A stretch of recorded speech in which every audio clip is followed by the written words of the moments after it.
Nancy Pelosi, the first female Speaker of the House. Secretary of State Hillary Clinton, who almost won the 2008 Democratic presidential nomination. And Sarah Palin, who was that year's Republican nominee for vice president. 3 women who have had an undeniable impact on American politics. Their visibility is a testament to the advancement of women's rights in America. But their achievements build on the efforts of women more than a century ago who began pushing for a basic democratic right, the right to vote.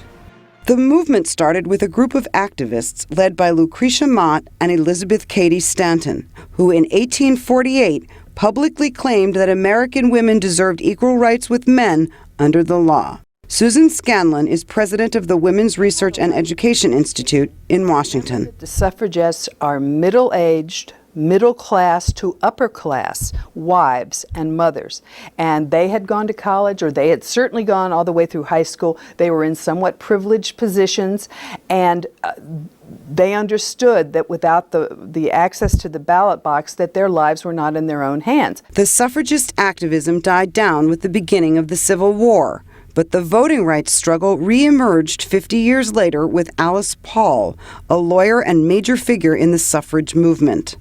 One day before President Woodrow Wilson's inauguration in 1913, Alice Paul organized an elaborate parade on Washington's Pennsylvania Avenue to get America's attention. Elizabeth Crum at the museum that was once Alice Paul's home picks up the story.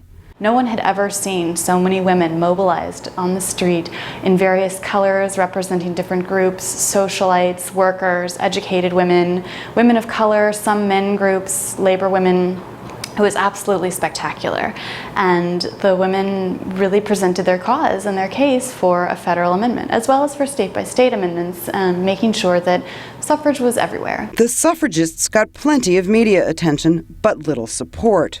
So in 1917, they started picketing the White House, an unprecedented act at the time. Many women were arrested and sent to jail, but public opinion shifted. The 19th Amendment went to Congress in 1918 and was ratified by the states on August 18, 1920. American women had finally earned the right to vote. Jennifer Lawless is with American University's Women in Politics Institute. It was probably the most important thing to happen to women in the last 100 years because it gave them full rights as citizens. Women's responsibilities and roles behind the scenes were probably the same before suffrage as they were after, but they were seen as actual voting people with real rights and a potential constituency that could be appealed to by candidates. The suffragists also pushed for marriage and divorce rights, property rights, and equal pay with men, a struggle that took decades and on some issues is still going on. While a proposed equal rights amendment to the Constitution failed to gain ratification in 1982, American women do vigorously exercise their right to vote. Recent elections show they vote in higher numbers than men and vote differently.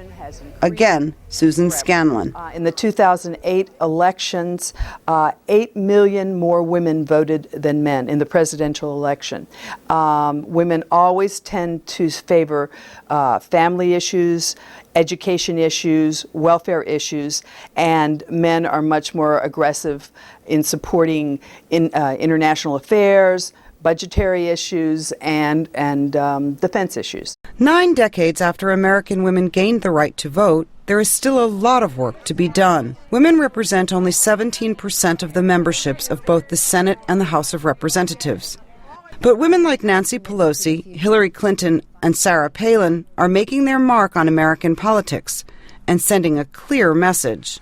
American women are a force to be reckoned with. For producer Anna Ward, I'm Amy Katz, VOA News.